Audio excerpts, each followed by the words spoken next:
Thank you very much. Thank you. Thank you very much. Thanks a lot, John. Appreciate that introduction. It was brief. That means I have more time to talk. I hate long introductions.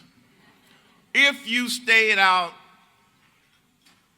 too late last night, that's too bad. You're going to have to listen to me anyway.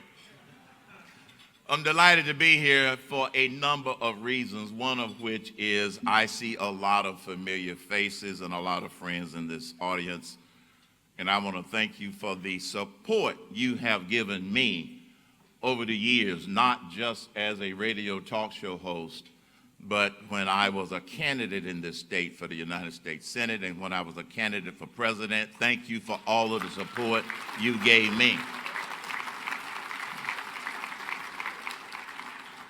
And as someone reminded me, even though I ran twice and did not win twice, that does not mean that I lost. There's more than one way to win. And you are winning because you are involved, Casey. That's why you're winning. You're involved. A lot of people don't understand that. And that is one of the messages that we as a party have to get across to those who will listen. You heard me say you got to save the savable. You're not going to save everybody. Stop wasting your time on those you're not going to save. But if they'll listen, save them. And that's what this is about. I want to thank all of you. I want to thank Leo Smith for making this happen. Leo is a patriot and an avid activist, and I want you to give him a special round of applause.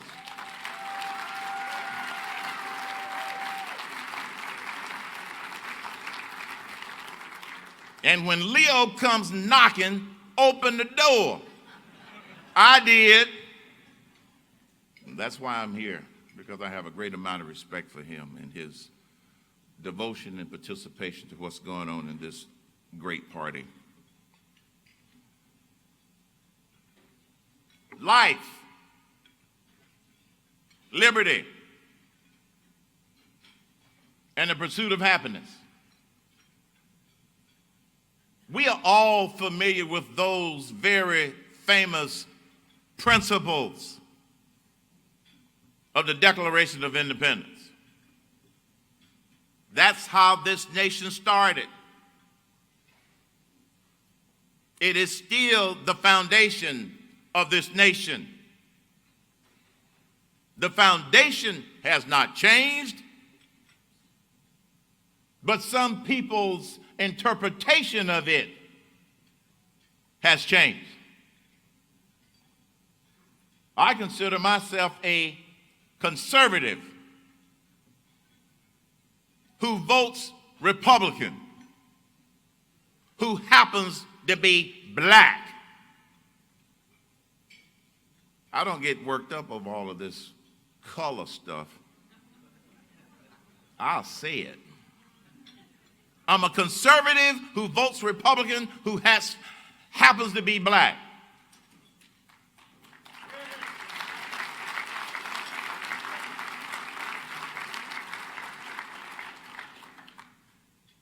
And if you want to know what's wrong with America through the lens of the media, and it's only through the lens of the media,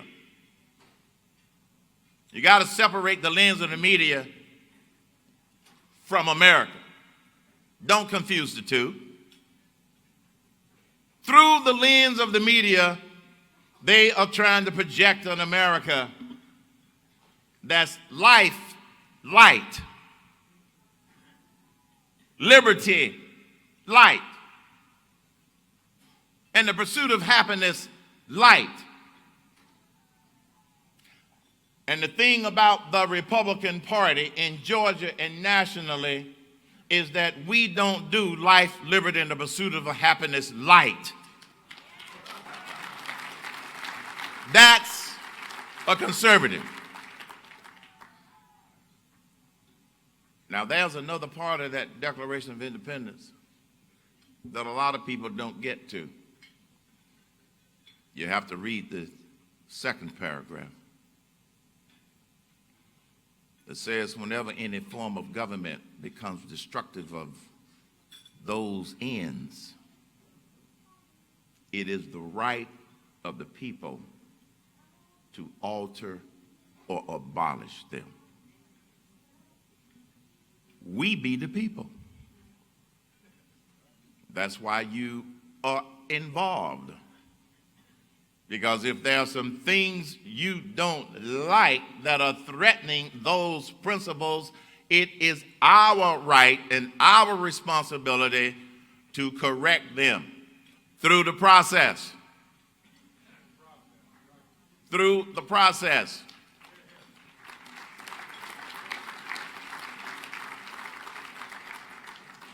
One of the big differences between Republicans and Democrats, conservatives and liberals, we don't go around tearing up stuff just because we don't like something. We are a non-violent, constructive party.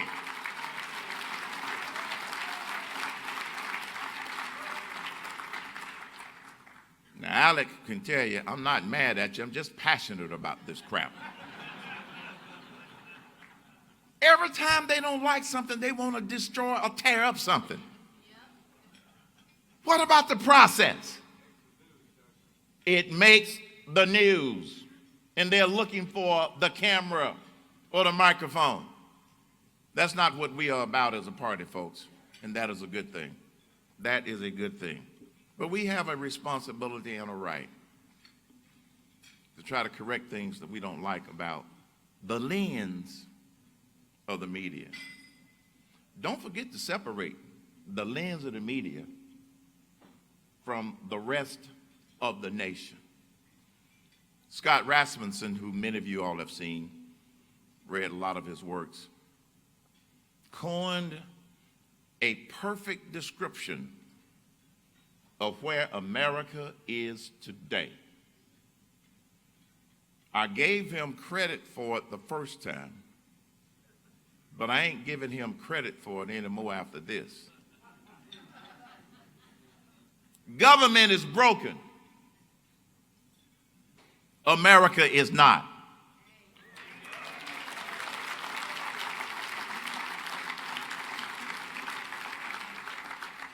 And as long as we hold on to the fact that America is not broken, your efforts and my efforts will not be in vain. And I think that sums it up. You have Hillary Clinton still going around the country generating excuses as to why she lost.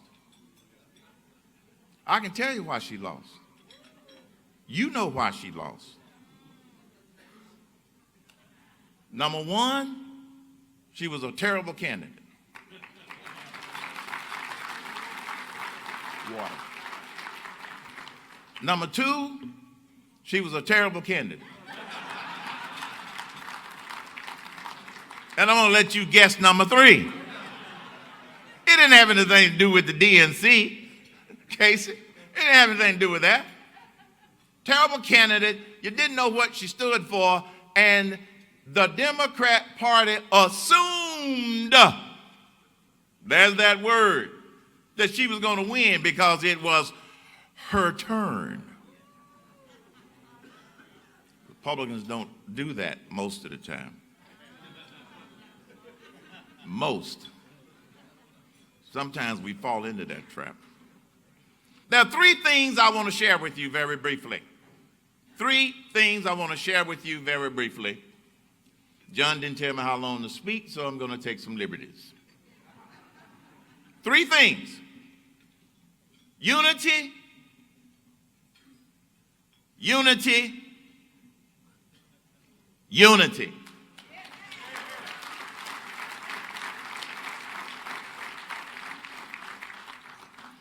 A lot of people don't realize that one of the big advantages of having a daily radio show is that I listen to the people every day. That's why some of our Georgia representatives will call me from time to time and say, thank you. What are you hearing? They call me and they tell me how they feel. They give me their observations about what's going on. And the reason that some of our elected representatives call me and ask me is simply because when you get in Congress as a senator or as a representative, it's like being in a blender with the lid off. You lose connection with what's going on in America. And if you don't have the sense to talk to folk that have the lid on the blender, it describes it, doesn't it? She is cracking up. And that's what you are able to do as activists in this party, is to provide that connection between what's going on in the state capitol and what's going on at the federal level to help keep them grounded in reality of what's really, really happening. The first one is unity of party. Unity of party. I get so disgusted at times with the Republican Party in Georgia and nationally. It makes me sick. And here's why. Sometimes we are our own worst enemies. Let me tell you 3 things that Democrats do better than we do. Number 1, they stick together even if they're wrong.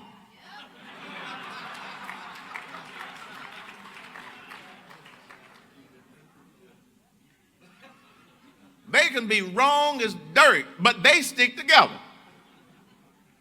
Now, maybe behind closed doors, they have some differences that they discuss. I don't know. But when they come from behind those closed doors, they are all spewing the same stuff. It was Ronald Reagan who said, Democrats know a lot of stuff, it's just the wrong stuff. They stick together. Recent example, the Paris Climate Accord. They are as wrong as they about that deal, but they are sticking together. I don't like the fact that they are that wrong. I don't like the fact that they're sticking together being that wrong, but they are sticking together. Mayor Kasim Reed, who I used to respect, is now reading the talking points on the memo. It's as if they all get a daily memo from somebody and they all go by the same talking points. I turned on the TV very briefly this morning because I was focused on what I was going to say today. I didn't want my mind polluted with what was coming from the TV. And it was on Fox and Friends weekend. And Pete Hegseth and the others had 3 panelists on. One was a Democrat strategist. That just simply means, Josh, they write the memo every day. Now, let me tell you one of their talking points that I thought was dead. The Democratic strategist was trying to defend why Hillary threw the DNC under the bus for losing. She did a very bad job of defending it. And here's one of the talking points she threw in. Well, Hillary won the popular vote. What does the Constitution say? The electoral vote. Why are they still throwing that phony excuse out there? Because even if they're wrong, they stick together. That's why. On the climate accord, I'm so glad we have a businessman in the White House.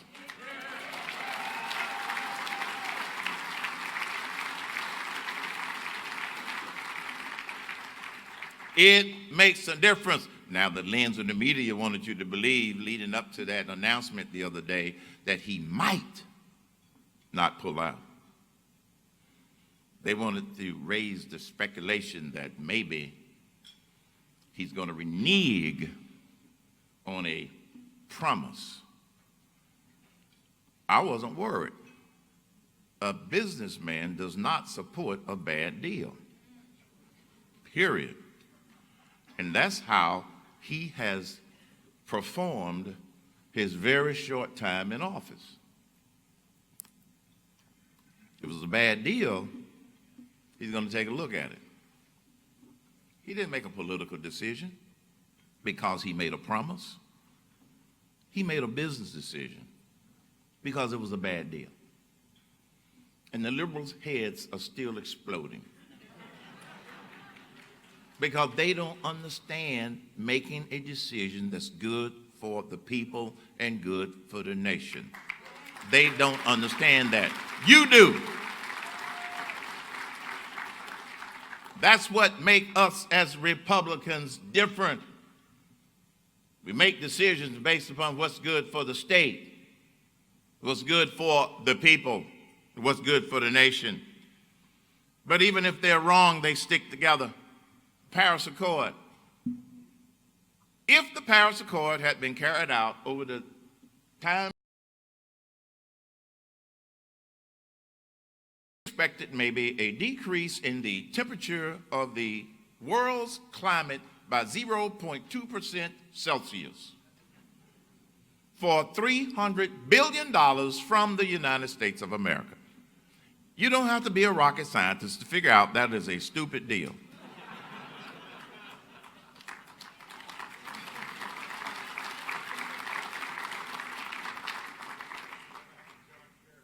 So he pulled out. And then I heard John Kerry trying to defend the deal yesterday on a program with all of this stuff about the message it sends to the world. I have a message for the world.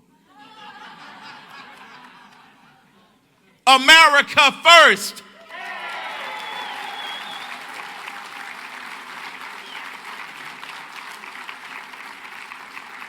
There are only two things that the world cares about when it comes to the United States of America. Number one, our economic strength, if they can get some of it. And number two, our military strength, if they get in trouble. Beyond that, they don't care about the United States of America. That's all they care about.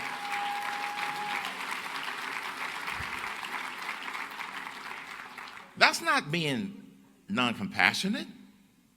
It's just being sensible, called common sense. Second thing that Democrats do better than we do, as I said, they stick to the talking points.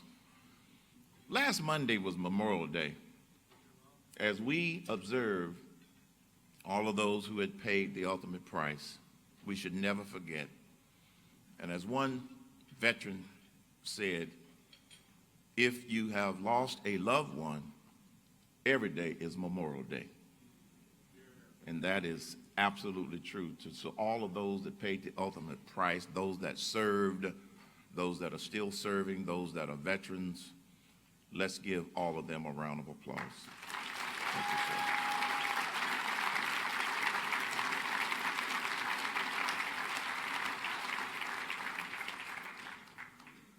So I take the AJC. I know this is not a politically correct speech. But I don't have to be politically correct. I take the Atlanta Journal-Constitution. Maybe there's a report in here. I don't know. I didn't ask. I'm not trying to offend anybody. I take it on Sundays only. And I usually don't read it. Because by the time I read it, it's old news, quite frankly.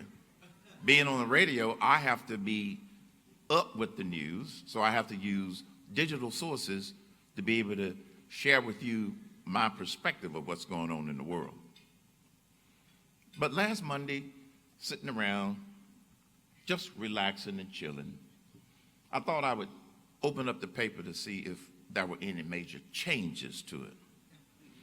So I went to the editorial section, and they had a cartoon, two cartoons. One cartoon was by the guy who they published it 5 days a week, Lukovich. And then the other cartoon was one that they said they had to add a disclaimer. In the interest of trying to be balanced, we've included a conservative cartoon. Why you got to tell us this? Why you got to make that disclaimer? They didn't disclaim the Lukovich cartoon, but they had to put a disclaimer in there saying we're trying to be balanced because we're going to put a conservative cartoon in here. Then I made the mistake of looking to the left and saw Jay Bookman's column. So I started to read, here's the title: Biggest Scam in U.S. History. I thought he was talking about credit cards.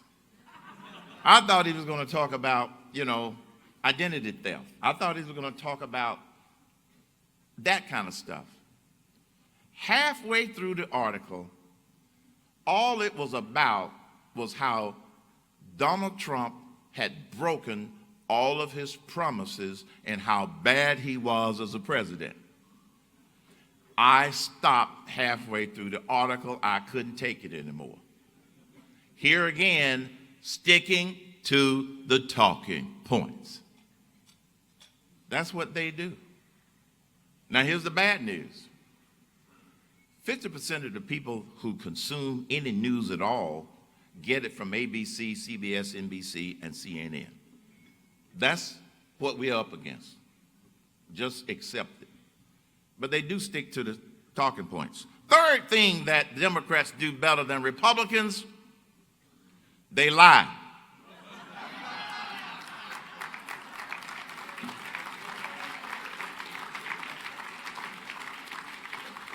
Y'all know I'm telling you the truth. They lie. And then they have the benefit of a liberal media that if they lie, the media chooses just not to talk about it. Every American's health care premiums are going to go down by $2,500. A lie. If you like your doctor, you can keep your doctor. A lie. Do I need to go on? They called it Obamacare. It's imploding. I saw on TV this morning, it was on mute. Insurance company in Nebraska is pulling out of the exchange. Why? They're losing money badly. All over the country. It's imploding. But now, notice what's happening, folks. They're now trying to turn the blame on Trump and the Republicans, and our bill hadn't even gotten out of the Senate yet. But it's now going to be our fault that Obamacare is imploding because we wouldn't have fixed this messed up bill. It's unfixable. Let me give you this one quick analogy, Vivian. Some people have said, why can't we go back to what we had before? The answer is, there is no before. If you take a building and you blow it up into splinters, you cannot put the splinters back using super glue. They didn't just blow down the wall, it's in splinters. We've got to rebuild what was one of the best health insurance systems in the world. We got to build it from the bottom up again.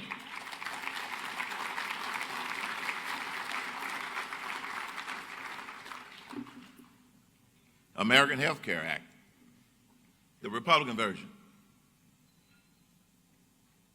It's as good as we're going to get out of Congress. And the thing that ticked me off is when the senators said, well, we're going to rewrite our own and start all over. You see what I'm saying? How sometimes we are our own worst enemy. Now, here's what you can do. Even though our two senators are fine, let them know that you appreciate them supporting the House version. Send them an email. Unity of party means you're not going to get perplexed over one little thing in there that you don't like. It's not going to be perfect, but it's rebuilding the building that the Democrats blew up in the splinters. That's when we ought to come together as a party for unity of party. Let those senators know. Second, unity. Unity of grassroots people. We're sometimes divided. I have an announcement to those that get elected. The grassroots people are your foot soldiers. And they are not stupid.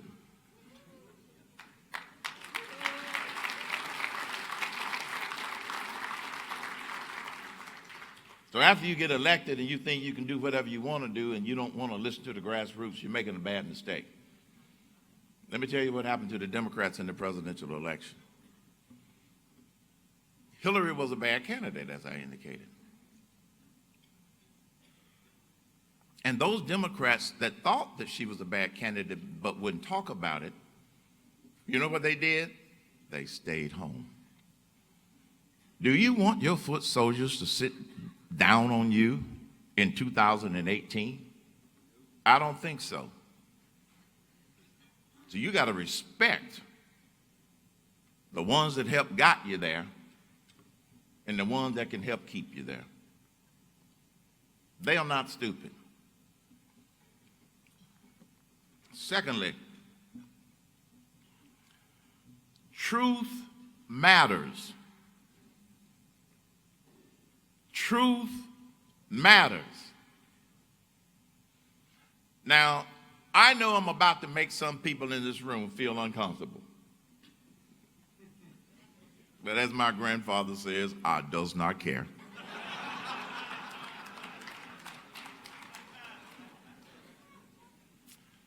Casino gambling.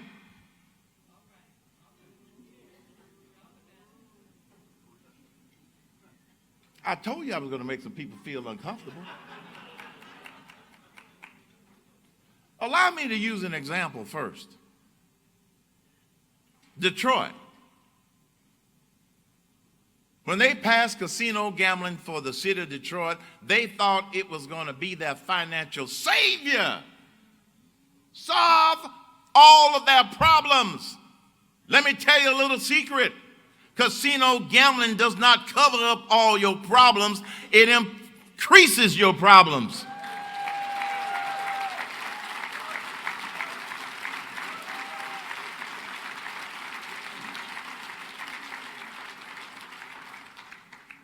If you had the time to look at every community where they brought in casino gambling and you look underneath the radar to see what impact it had socially, you'll find that it was a net loss, not a net gain. I know this because I have studied it, folks.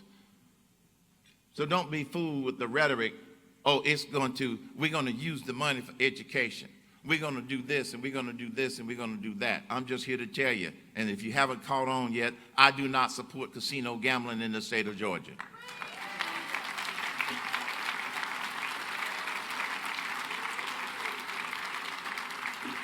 I am not so religiously righteous that I oppose gaming or gambling. That's not my point. I go to Las Vegas and play some cards because it is a destination for gaming. And the community built up around it is different from our community where you see the least of us being sucked into that temptation.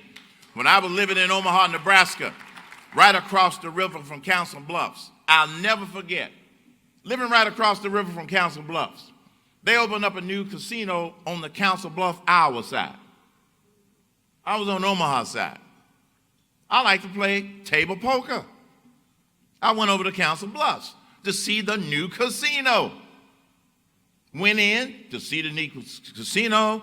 They didn't have table poker back then, so I played blackjack. Sat down on a blackjack table. This casino hadn't been open more than 2 or 3 months. Sat down at a blackjack table.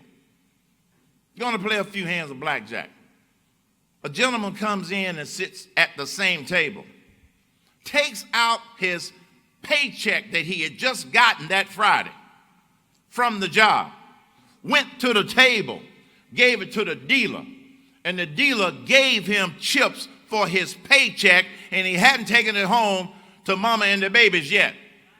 I said, this is one of the reasons I will never support local casino gaming.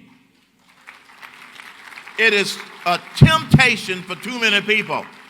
I don't know what happened after that, but the mere fact that he could do that at the table with the check he'd worked hard for all week sent a very bad message to me. Unity of the grassroots people. Listen to him. Trust. The truth matters, folks. Another thing that matters. Leadership matters. Leadership matters. That's why we elect people in leadership positions. It matters. Randy Evans is a strong voice for Georgia, one of our committee men. Ginger Howard is a strong voice for Georgia. And you're going to elect today the other person that should be a strong voice for Georgia, your chairman of the Georgia GOP. Don't take that decision lightly. Don't make it purely a political decision. There's no time for making a purely political decision. We need a strong voice, and we need a strong conservative who stands on those strong principles that I have talked about. That's what we need. Leadership matters. In 2015, I got a phone call from Donald Trump. He wasn't candidate Trump yet. As Republicans, we had 17 candidates running for president. They don't owe me a phone call. I wasn't expecting them to call and ask my permission or anything like that. But of 17 candidates, only one called me. And I know them all. Donald Trump. We talked for 20 minutes. And I said to him, I said, Donald, you could have done this 4 years ago. He said, yep, but my kids weren't ready to run the business yet. And then he asked, what advice would you give me? And I said, I'll only give you one piece of advice, Donald. As a businessman, I trust your instincts. That's why you're successful. The only piece of advice I gave Donald Trump was quite simply, be prepared for multiple lawsuits. Look at what's happening. Look at what's happening. When I ran for president, I couldn't afford multiple lawsuits and a campaign. I didn't inherit a dowry. I wasn't a billionaire. They were trying to not only take me down financially, they were trying to take me down in a whole lot of other ways. But I had to make a business decision. I said, be prepared for multiple lawsuits. And now look what's happening. And when people say, and thank you for the compliment when you say, I wish you had hung in there, because you would have been our president. Thank you all for that encouragement, and thank you for that support.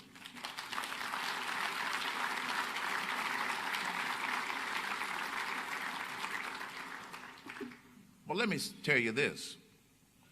I get accused of being a big Donald Trump supporter. It's true.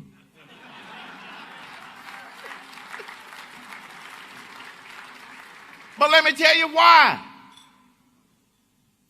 Every major decision that President Trump has made in a few months are exactly the same decisions I would have made if I had been your president.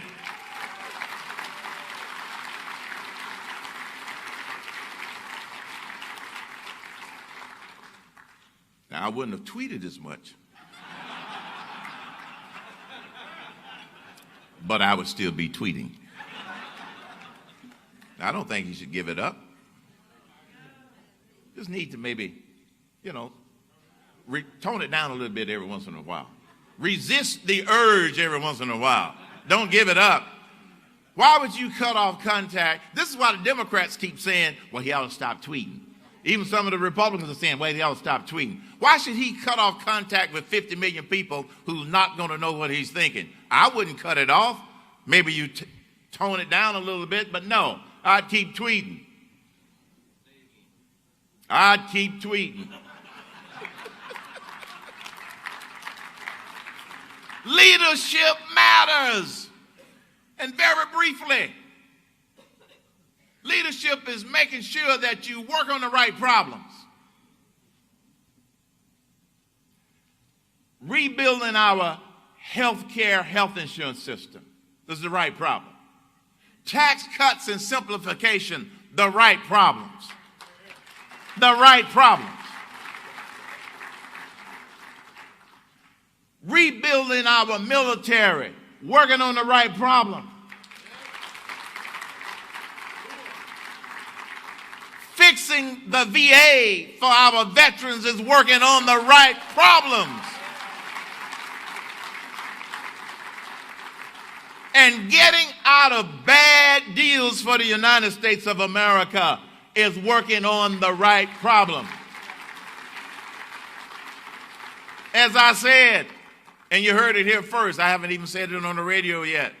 If I had been your president, I would have made all the decisions and signed all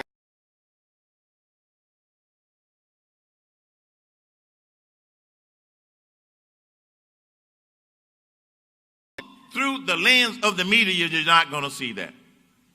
Because as far as the lens of the liberal media and the Democrats are concerned, he has done nothing right. That's what they want people to believe. And the good news is 50% of us know better. The other 50% are damaged by believing that malarkey. Unity of party, unity of grassroots, and lastly, unity of message. Unity of message. I told you earlier, even if Democrats are wrong, they stick together and they say the same thing over and over and over and over and over. Here's how I would recommend to you, you begin to think about unity of message. First, define conservative quite simply. And the definition I use is less government, less taxes, more individual responsibility. That's it. It's called the conservative test. So if a bill is going through the State House and you put it through those three filters, where do you come out? Does it mean less government? Does it mean less taxes? Does it mean more individual responsibility? Those are the three tests that I look for. Will it be perfect? No. How close is it to the ideal principle of life, liberty, and the pursuit of happiness? That's the question you ask. Because if you are waiting for perfection on every bill going through Congress, nothing will ever get done. That's what's wrong with Washington, D.C. You can always come up with an excuse or a reason as to why you can't support a bill because it's not perfect enough. The question is it conservative enough? That is the question that you ought to ask. Conservative enough, not perfect enough. Write that down, Shandy B. I just bunkered that. Unity of message. The Atlanta Journal-Constitution and the Augusta Chronicle published an op-ed that I wrote with the help of Susan Myers. I ain't gonna lie. Susan helped me write that, and they published it.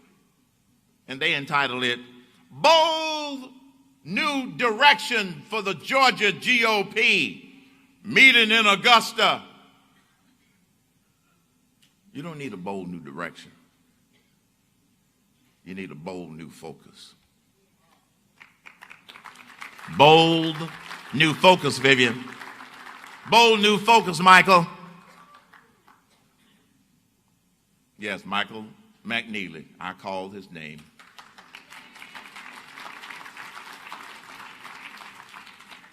Let me share another little thing. I'm just telling you the truth. I told you Donald Trump was the only person that called me to talk about running for president. Only one of the candidates for chairman called me. I'm just saying. And that was Michael McNeely. We had lunch together. I had lunch with him, and the first question I asked him, see, I'm about asking the right questions. What did I say? Work on the right problems, ask the right questions, remove barriers to success. We had lunch together, Michael and I and his colleague, Rich, whose name I couldn't remember. Where's Rich? Rich is still crying because I couldn't remember his name. I asked Michael this question. I said, why in the hell do you want to be chairman of the Georgia DOP?